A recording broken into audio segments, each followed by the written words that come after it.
వాళ్ళ విజయవాడ, హైదరాబాద్, వైజాగ్, బెంగళూరు ఇలాంటి మహానగరాల్లో మెట్రోపాలిటన్ సిటీస్లో వాళ్ళు వాళ్ళ లైఫ్ లీడ్ చేయాలంటే మినిమం వాళ్ళకు ఒక రిక్వైర్మెంట్ ఉంటుంది. సో దానికి అనుగుణంగా వాళ్ళు బేస్ చేసుకొని వాళ్ళు పని చేసుకుంటారు. అలాంటి వాళ్ళు మీరు టోటల్గా తీసుకొచ్చి మీ దగ్గర రిక్రూట్ చేసుకొని వాళ్ళ నుంచి ఏదో ఎక్స్పెక్ట్ చేసి చివరికి వాళ్ళ చేతిలో మీరు అనుకున్న సమయానికి వాళ్ళకి శాలరీస్ ఇవ్వలేక ఎందుకు వాళ్ళని ఈ విధంగా చేస్తారని చెప్పి ట్రేడ్ యూనియన్ వాళ్ళు పరిశీలించింది. ఇవాళ సాఫ్ట్వేర్ రంగంలో ఇది ఎక్కువగా నడుస్తుంది కాబట్టి ఇవాళ బెంగళూరులో కూడా ఈ ట్రేడ్ యూనియన్ వాళ్ళు జనరల్గా అక్కడ ఏముంటుంది, ట్రేడ్ యూనియన్ వాళ్ళు అంటే ఏ రిక్షా కార్మికులు వీళ్ళు కాకుండా ఇవాళ వీళ్ళు కూడా కార్మికులు ఎవరైతే పనిచేస్తూ ఉన్నారో కార్మికులు అనేవాడు అందరూ కార్మికులు, అందరూ పని వాళ్ళ కిందకే వస్తారు కాబట్టి సో వాళ్ళకంటే ఇప్పుడు సపరేట్ గ్రూప్స్ వాటిని కూడా క్రియేట్ చేసి ఆ వేలో వాళ్ళు పోరాటం జరుగుతుందని చెప్పి మననే తెలిసింది మాకు ఈ విషయం. నాకు కూడా తెలియదు. వాళ్ళు ఎప్పుడైతే మా రౌండ్ టేబుల్ సమావేశం పిలిచారో so then I'm aware about that somebody is fighting against this companies those are recruiting the guys and they hire them and they fire them with in the month or 2 months. So ఇది ఏం ఆశించి చేస్తారు అంటే వాళ్ళు ఏదైనా ఒక project మాకు వస్తుంది అని చెప్పి వాళ్ళు తీసుకొని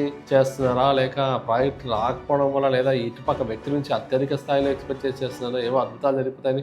ఇంకా దరిద్రమైన విషయం ఏంటంటే ఒక 10 ఏళ్ళు 15 ఏళ్ళ కంపెనీలు పేరున్న కంపెనీలు కూడా సో వాళ్ళకి బ్యాకప్ కూడా ఏమి ఉండకపోవచ్చు. కనీసం ఒక వ్యక్తిని మనం రిక్రూట్ చేయడం అతను 3 నెలలు మన దగ్గర సర్వైవ్ కాగలుగుతాడా, ఎవడైనా 3-4 నెలలు పనిచేస్తే కానీ వాడు పర్ఫామ్ చేయలేకపోతే వాడి గ్రౌండ్ రియాలిటీ ఆ సంస్థ సంబంధించిన ప్రొడక్ట్స్ అర్థం చేసుకోవడానికి 1.5 months టైం పడుతుంది. సో ఈ కూలింగ్ పీరియడ్లోనే వాడిని తీసుకోవటం చేసి వాడు ఇంకొక జాబ్ ఎప్పుడు వెతుక్కుంటాడు. వాడికి నోటీస్ పీరియడ్ ఉండదు, ఇంకో జాబ్ దొరికే పరిస్థితి ఉండదు. పోనీ ఈ జాబ్లో నుంచి వాడు బయటపడుతున్నాడు అంటే ఇందులో రెజ్యూమ్లో ఇది మెన్షన్ చేసే పరిస్థితి లేదు. 2 నెలలు ఏమని మెన్షన్ చేస్తాడు, 2 నెలలు నువ్వు వెళ్ళిపోయావు వాళ్ళు చేసేసరికి ఏమని చెప్తాడు.